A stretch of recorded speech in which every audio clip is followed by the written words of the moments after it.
So what got us here to do this podcast today, especially, you wearing the T-shirt number one. As I've mentioned on the show, I think a couple episodes back, this month is the 30th anniversary of Metallica's Black Album. As you hold in the vinyl right now on video, watching the show on Skype. With your there. So were you a Metallica fan back in '91? Were you listening to Metallica at that point? We're about the same age. Yeah, no, that first time I had heard Metallica before, and I had heard of Metallica before. I listened to the records. I remember the excitement that the Injustice for All album created because of the single One. When that video hit, ooh, I was, whoa, what did I just hear? I think a lot of people had that, and I had known the people liking Metallica, so I listened to them. I don't think I quite got it, but the more I listened to it, I really started to appreciate what they were doing. Because that was metal, like hair metal had was kind of fading out. Was some of the bands were still relevant, but some of the bands were starting to fade out, and I'm not ashamed to admit it. That's what got me into heavy metal bands like Poison. Yeah, and then I like Skid Row, but Skid Row wasn't really a hair metal band. They were, a step on the gas pedal type metal band. Edgier than hair metal, I would say, yeah, a little edgier. But Metallica was different than all of them. They were. I remember there was no, it was just jeans and t-shirt guys, and they didn't look like they were growing long hair for an image, man. They looked like they meant it. But then, jeez, I remember. I mean, I think we all have this moment if you're our age, when, Metallica had really just built a name for themselves in the underground, and they were an arena rock band. Their albums were selling really well. The first 4 albums sold incredibly well, and they're still selling really well. But yeah, he had hyped up the lead single for the Black Album. It's funny to say it, but it's Enter Sandman, but it's the lead single, and they, the whole video premiere and everything like that. And I remember watching that, and it just, what was that? Yeah, it was different, but it was still.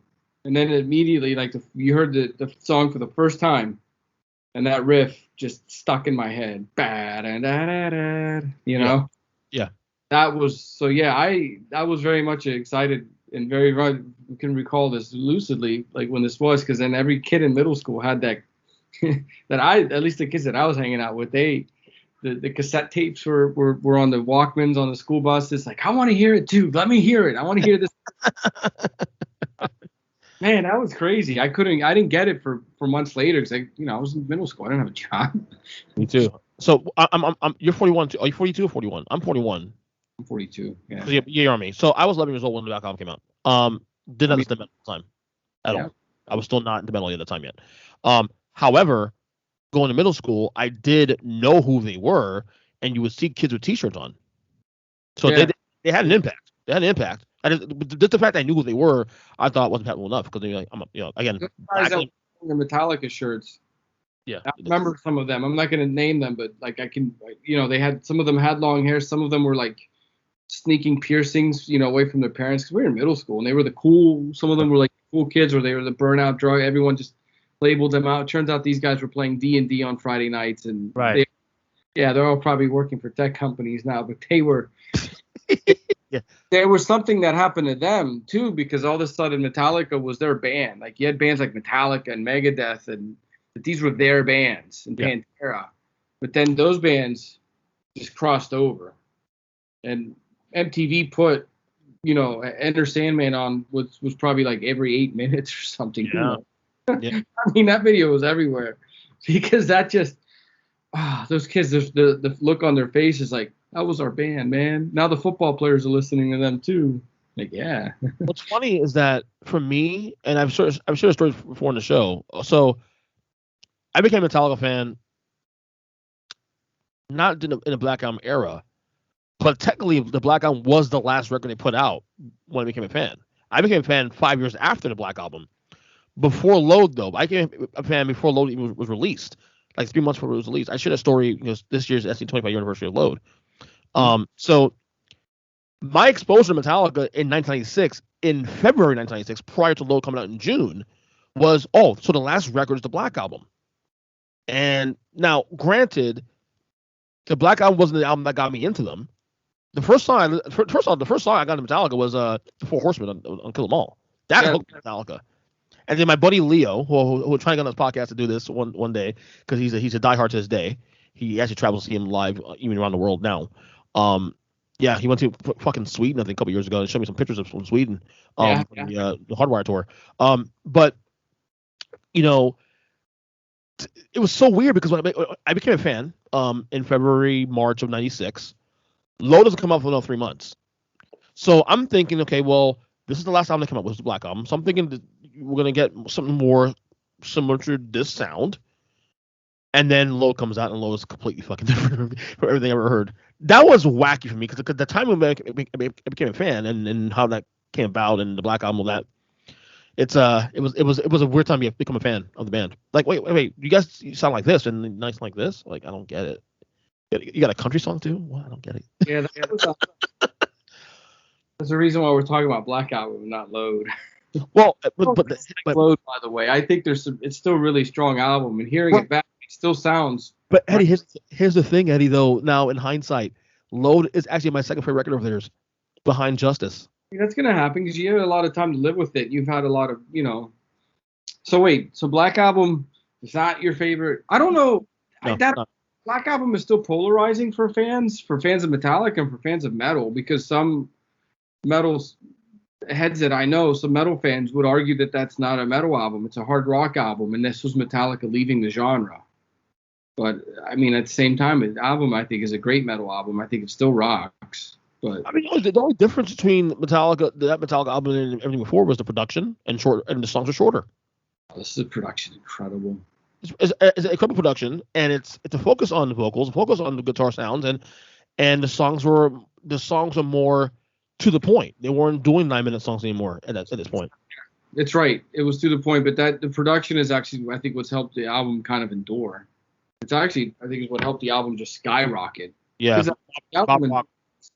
A fucking number on that record. Eddie, like that album, it's not my favorite album of all time, but that album for me actually was the album that not just the album itself, but also the environment around the album, because they put so much money into the record, not just on the album itself, but the documentaries that came with that. It changed my life. The year and a half live Metallica documentary, it's 2 parts. Is one with them doing the Black Album, and then the one be on the road for the first 2 legs of the tour. That changed my life. That was the first time I was able to see a band put together an album from scratch, and that was when I became okay. I want to be in a band now. I want to be in a band because I saw this. Yeah, really? Yeah, that was the documentary.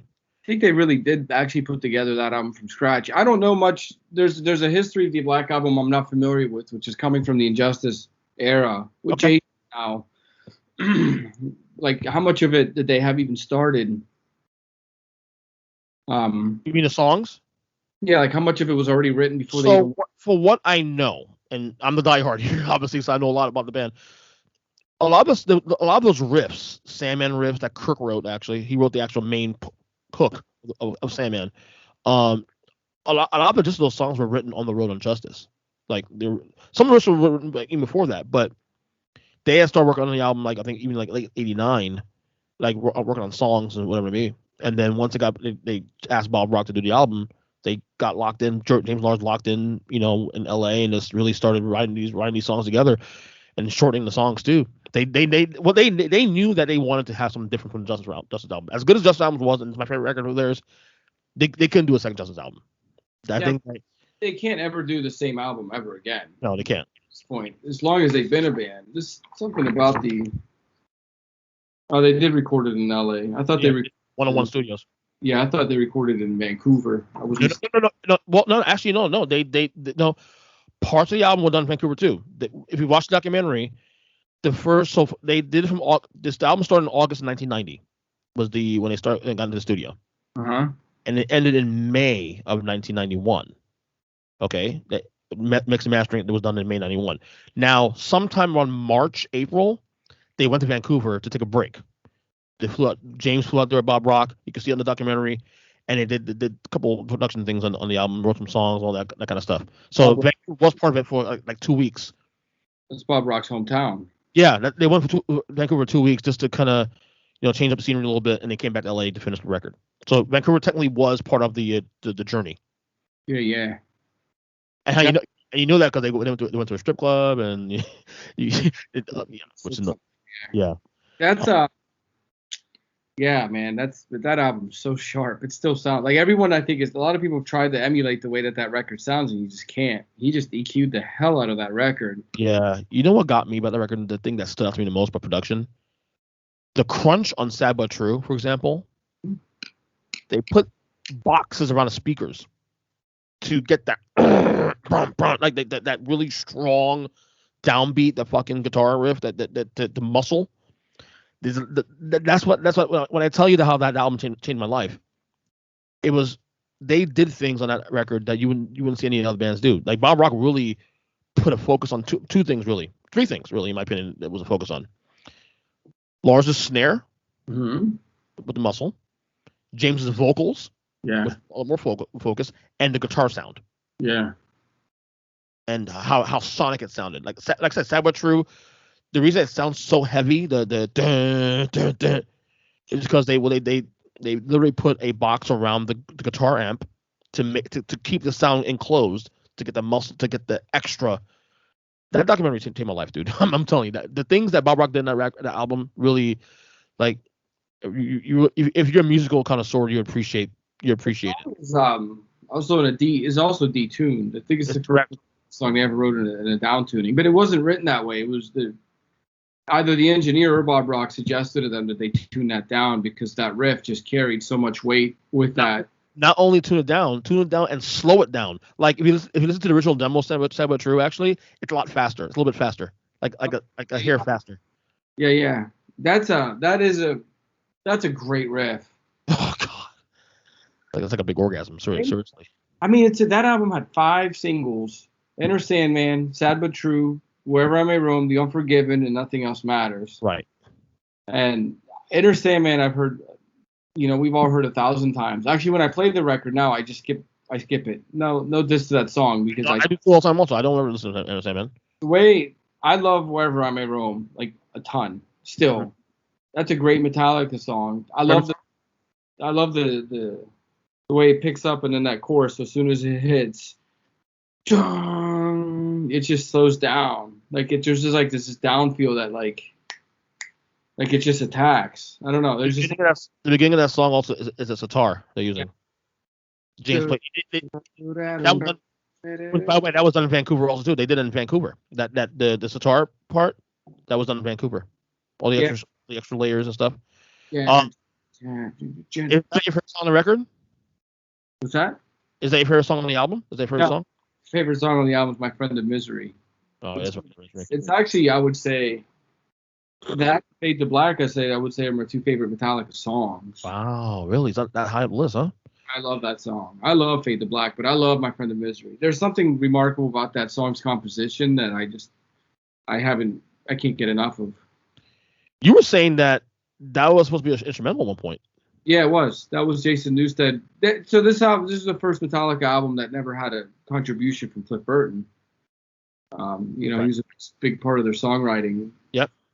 But I mean, Jason just wanted to pick it up, and it's the first Metallica record without an instrumental. And when he came in, I think Jason just wanted to try to contribute an instrumental just the way that Cliff Burton did, and so James found like a pocket in there where he can write lyrics, and it just stuck. And there was a definitive, introduction, which is, it's goosebump introduction for me.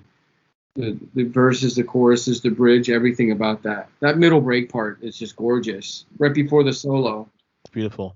That solo. That should have been a single, dude, in my opinion. That should have been a single. Yeah, that should have been a single. And that solo is one of Kirk Hammett's best solos. I agree 100%. Very underrated solo of his. You talk about like focus on the vocals for that album, for example, with James Hetfield. Like, outside Nothing Else Matters was the obvious because it's a ballad, of course. I would argue that My Friend of Misery, the vocals on the album, that's probably the best vocal performance on the entire record. Yeah, his vocal performance is very clean, very sincere. It's soft. Right. It's almost like he tones the vocals down for that song. I think if you read the lyrics too, if you sing, it is kind of like a bit of a down song to a certain regards, but maybe that's why the song has appeal, because it's just able to find a way to pull you out. There's lines in that song that really stick out. I don't know if he's really done many interviews about what that song was about because it's not a song that they even bothered to worry about until they played the album in its entirety, which it was the first time they ever played that song live. Mm-hmm. I think that was They rarely play that song live also through the years. yeah. So they've only played it like 3 or 4 times, Right. only because they played the Black Album in its entirety. And they, by the way, if anyone listening is not aware, whenever they played this album live, they've done it backwards. So the songs at the last song starts just they play it backwards so they can end on their Sandman essentially. I get it. I get it. But they just something about the way that song is delivered and something about those lyrics have really spoken to me over the years. And the first time I heard it, I fell in love with it. That bass line, that melancholy, that bass line, it just goes. And Jason Newsted recently just said, like within the last 2 weeks, that from when we were taping this, that he did a self video that he did from his home, like a little blog thing of him opening like he's my neighbor, so he lives down here. Yeah, okay. So he was opening the album that he was sent, the box set. Yeah, I saw that last week. So he did in that. It says something about that. There's the lyric sheets that are replicated in that album, but he says not until James hit the vocal booth did you even know what his lyrics were going to be. So he kept everything so just lock and key. No one got to see his lyrics. He's a great lyricist. He's an understated lyricist, I would say. Mm-hmm. And that's just beautiful. That song is beautiful. So yeah, I absolutely love that song. I don't get tired of hearing it. That's for sure. Same with The Unforgiven on that record. It's just gorgeous. The Unforgiven is actually probably my top 3 favorite Metallica songs all time. Yeah, and hearing it live, goosebumps. Yeah. They played live actually. When I saw them in 2017, it came out pretty good. Yeah. No. No, that album's amazing. Like, when I say it's not my favorite record of all time of theirs. Now, okay, when you tell like someone like me who's a super fan, that's not saying much because I love all the records. I can even sell you Saint Anger to some degree. Saint Anger obviously being a shitty production, but Saint Anger had good songs. Had good songs. The production was just terrible. You had that CD and you're like a minivan. He's making fun of me back in the day. Like, fuck you, that was terrible. You're the guy who listens to this record the way that a lot of people just listen to Injustice for All or Ride the Lightning. Yeah. It's cool. They love you for that. I think a lot of it too for me back then too was also because of the fact that the lyrics and the messaging of the album and knowing what they were going through that time, I think it kind of hit me a little more because it's a very personal album for James, especially. He just came out of rehab and that documentary around that album really. We saw it together. Did you guys see it together at the movies? Together, we did go see it together. You're right. Yeah, that's right. Theaters. That's right. We did, but they all because of the Black Album. Everything changed for them. Yeah, for better or for worse, I think musically. Yeah, I mean, I don't know if you wanted to go over track by track, but okay, we could do that. Sandman #1, of course. It's arguably the biggest, most popular heavy metal song in the genre. I mean, when you think about it. Yep. I mean, they played it at football games and hockey games and soccer games. Soccer moms know it. The greatest closer of all time baseball history. That was his intro. Mariano Rivera. It's a part of American culture, man. Yeah. Now it's a part of global culture. Sad but true. Again, I'll say it again. That riff, I mean, every time I hear that song, I want to break something. What a great riff. What a great riff. And that is heavy. That is a cruncher. That is one that I still, when I listen to in the car, it has to come up just a bit. The volume has to get turned up just a bit. Just to hear that. Yeah. Just to hear that stop, snare, and then that snare reintroduction. Pop, pop, pop, pop, pop, boom. So good. That's a song also to me that told me, yeah, Bob Rock knows what the fuck he's doing because a lot of the little things. This is where Bob Rock's great, and we can all sit here and criticize Bob Rock, and yeah, he's part of the reason they sold out and all that.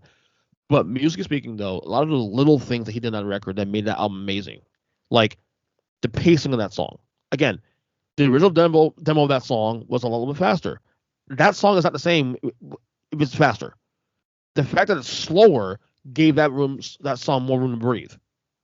The wrist more to breathe, and then the ga ga ga ga ga with the ga ga ga ga ga with the guitar, not just the drums, with the guitar. Ga ga ga ga. That was Bob Rock. And how many people still try to emulate that, like riffs like that? Those mid-tempo riffs became a part of metal lore. I mean, and new metal based itself around that mid-tempo kind Yep, of. that is correct. I don't think Metallica. I think Metallica had an influence in a different regard, but a lot of bands from that era, including one of my favorite all-time bands, Helmet, like they built themselves around that mid-tempo groove. I don't know if Sad But True had anything to do. Actually, Helmet was a band before all that anyway, but Right. that fans may have been able to pick up what those bands were doing because they were able to enjoy something like Sad But True. And a band like Metallica just doing it, coasting, like you don't need to do that. They do it on the next song, track 3, Holier Than Thou. Whew. That song actually sounds great live now.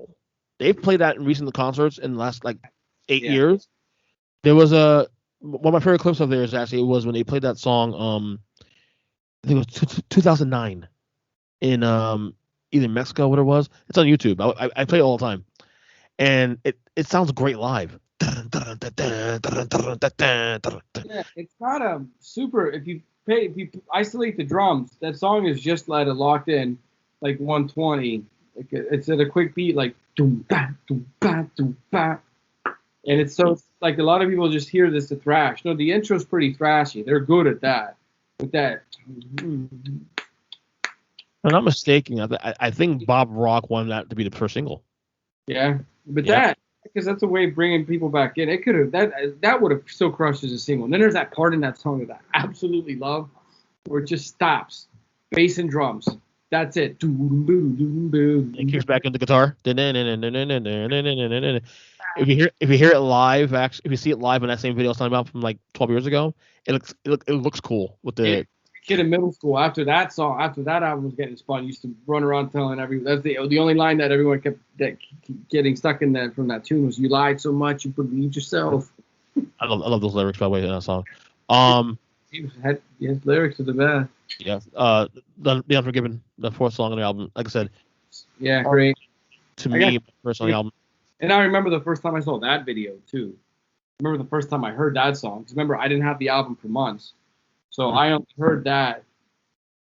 I mean, whatever I could snag off someone else, but the video made the hell of an impact that I just that one still stuck. That is a beautiful song. That is a perfect song. It is. That's another perfect song. Just front to back, it hits. That's another mid-tempo groove.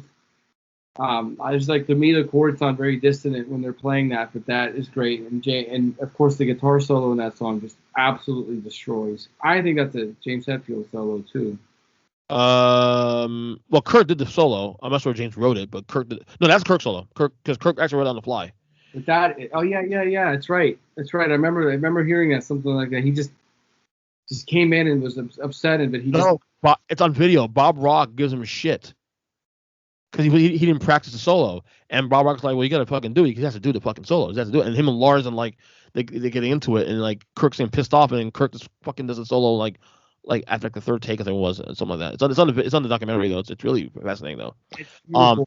The way that he trails the solo off at the end to lead right back into the lyrics again, to the bridge. Well, I guess it's reversed. So that song changed my life. Because when I heard that song at 15, turning 16, remember when I got Metallica, 96.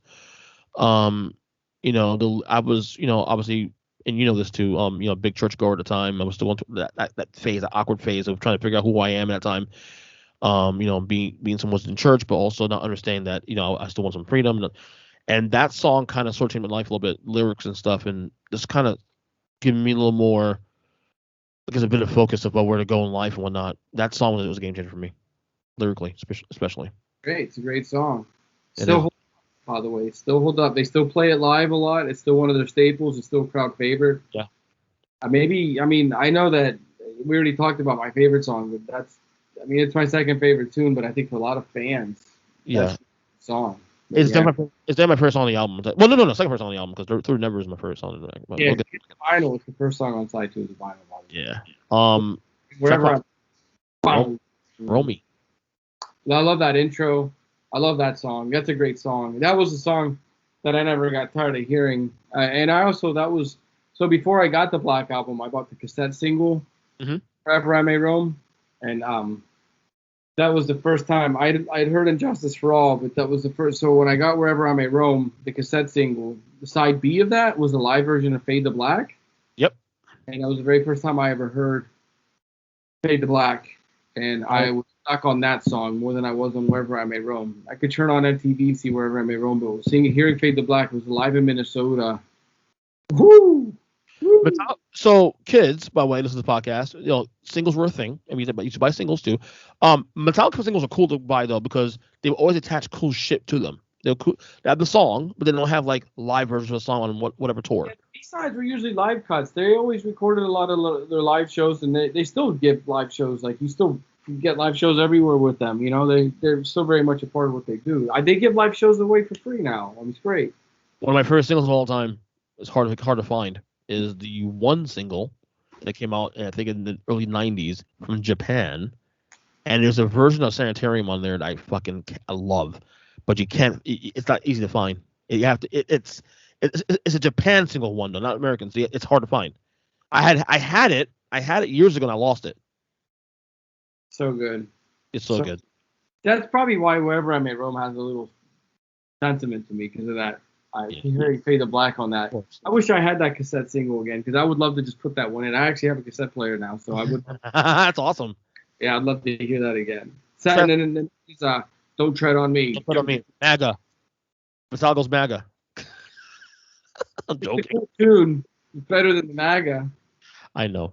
So this song was. It ties into the album work that I don't know if this. Huh? I don't know if viewers or we will see, but it ties into the album work. The Snake. Oh yeah, absolutely. So stupid story. Don't Tread on Me. You know the flag, the libertarian. I had that. You remember this? I had that flag. Remember? Oh yeah. I had that flag though, not because of the movement, because I wasn't libertarian then. I was Republican, but wasn't libertarian then. I had that flag solely because of Metallica, because I thought Metallica attachment because of the song. But that song was a little controversial at the time too, because that song was being made around the time where the Gulf War was happening. Yeah. So at the time, James was looked at as this conservative, like, gun hog and all that. He's a hunter and all that. So there's a little bit of not big time, but there's a little bit of controversy at the time, because of the war and all that. He is fairly conservative in some regards. I know he's not. No, he's not heavily conservative. He's conservative in terms of guns and whatnot. He's not into politics. He hates politics though. He hates politics. Yeah, Lars kind of ratted him out in an interview and says, "Yeah, we know how he votes, but he doesn't vote." He's like, "Believe me, no one in this band is a Trumper." So. No. I mean, that's another story. We won't get it. Well, James is pro gay riots and all that. He's in shit about politics and all that. He's a gun guy. He's conservative. Liberals. Lars is the big liberal of the band. He's a big time liberal. Big time. Rachel liberal. Yeah, I know. I mean, he's a Danish immigrant. I mean, I'm not ruling that he'd be conservative, but he brought something else to America with him. So he has the gun thing. I know he's a big hunter and whatnot. I never saw the gun issue as like a left or right thing anyway. I know that people who are conservative would say, yeah, it is liberals want to take guns, but I always tell people, and it's still true, I still know more liberals who own guns than I do conservatives. Yep. So I can name them all. I'm not going to publicly, but I can trust me. I do. Me too. I can also too. Track 7, Through Never, my favorite song. Great tune. It's become I think a staple of their catalog too, but I don't know how many if they play it live much, but I think for fans it's become another one of those songs that's become a favorite. Through the Never. Best version of that song is on the San Diego concert on the live shit Binford's box. It's much. Mine's actually sitting up there somewhere. Somewhere up there. I have the box. I have the actual original box set still. Yeah, it's a classic. Live in Mexico is on that too. Right there. That's right there. Right there. Mm-hmm. Is it with the VHS, not the fucking DVD, the VHS version. Great tune. So I love the riff, like at the San Diego concert. You can see James coming in from interlude, like a machine. He holds a guitar like a machine gun almost. And at the beginning, oh, the best. Oh God. He goes into yeah, and then that song's really cool, and then it goes into the hit "Nothing Else Matters," which night and day. It's crazy, isn't it? I've Yeah. heard Oh, that it's little bells here now. I've heard that song a lot. If I were to give any anecdotes, is the fact that I'm careful. I'm easy to say this, but I've probably heard that song played by cover bands in more countries than anyone I know. Seriously? Everywhere I go, that song is covered by everyone. You don't even have to be a metal fan. Non-rock, non-metal cover acts do it. People singing on the street with a piano will play "Nothing Else Matters." Man, I first time I was ever researching my book, I heard it in Africa. I heard it, bands covered in their set because it's an easy song to learn. It's an easy song to play, and everyone knows it. And it always does what it needs to do. It just brings the room down. Like it's just, all right, guys, let's just take it. Let's just take the foot off the gas pedal for a little bit.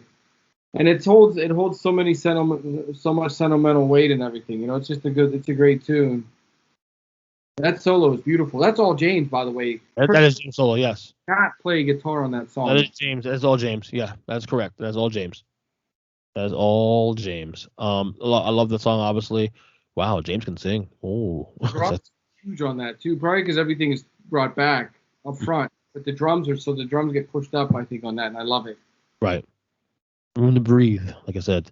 Yeah, that's easily like one of their most popular songs still because it was a mass. All the songs, the singles released on this album were hits, but Inner Sandman and Nothing Else Matters really are massive hits. It brought to me, it expanded fan base. Like people who may not want to listen to Metallica before, that song will bring them in. Yeah, it didn't need. Yeah, I don't know if it was. When they're writing the album, they put it on the album. I don't think they even knew what it was going to do. But here, it's still doing what it needs. It's still doing this. It's still connecting with people. It still has that emotive response from people, and it's still a great song. Oh, Wolf of Man, number 9. Yeah, good tune. Don't skip over these. The album doesn't end with Nothing Else Matters, man. The album's still carrying on and still picking up, I think, at this point. Because now the album's coming right back in. And woo! Yeah. Woo! It's this Hutton song. It's his Hutton song. We shift, pulsing the earth. Shapeshifters, like, the fuck you talking about, James?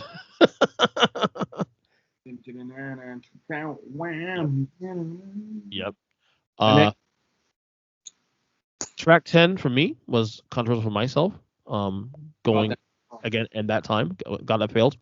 Yeah, I don't know what that song's about. James grew up in a Christian Science home. Bingo. Yeah.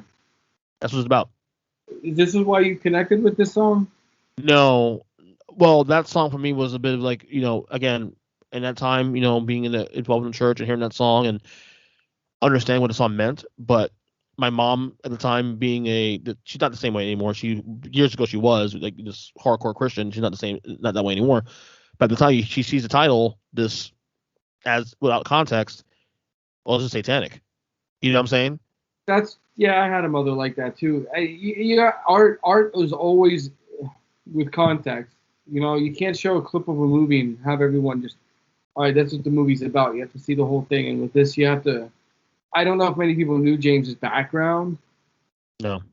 I think that's kind of what pulled me off when I saw that title too, The God That Failed. But I was already having those feelings anyway. You know about my feelings. We've talked about. Yeah, it's something had for years.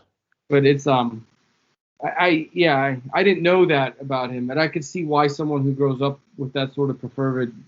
That's a pretty radical interpretation of Christianity. That they would just. I could see why they would just, as an adult, pull themselves completely and entirely away from that. Luckily, I stay on the train. I stay on the train regardless. Yeah, it's fine, but that's pretty intense, man. Yeah. But it's a great tune, and again, this is James Hetfield just exposing himself, which he did it, I think, in a few songs already on this album. I think with especially with Nothing Else Matters. Yeah. And I think he does it in The Unforgiven. Yeah. But this is one that's another one. This is a personal story of just exposing himself. Right. We get who he is for now. He's not hiding behind anything. I've always felt Metallica's had very sharp lyrics, but this is great. This is probably And again, this is probably why this album is really successful, because people were able to connect to something like this. Track 11, your song, Misery. Misery, another song, just emotional hit. I don't know what this song's about, actually. I'd like to hear what what James has to say what this song's about, but it's beautiful.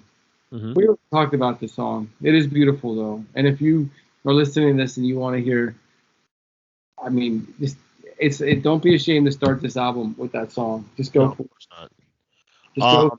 It is, to me, the most underrated song of the entire album, that I will say. Track 11, baby. And, of course, the last one, Struggle Within. The Struggle! That's so sick. Yep. That's a great way of starting the song. This album crushes. Look, it actually starts off, I mean, Sandman's a mid-tempo, rager, but the way this album ends. Yeah. The last three songs for me just go, but The Struggle Within, that's a way to end that song, just boom. The Struggle. Yeah. And I love that part, that goosebumps with just that syncopated guitar. And then he starts right over that. And that's a really cool way to come in to a song lyrically.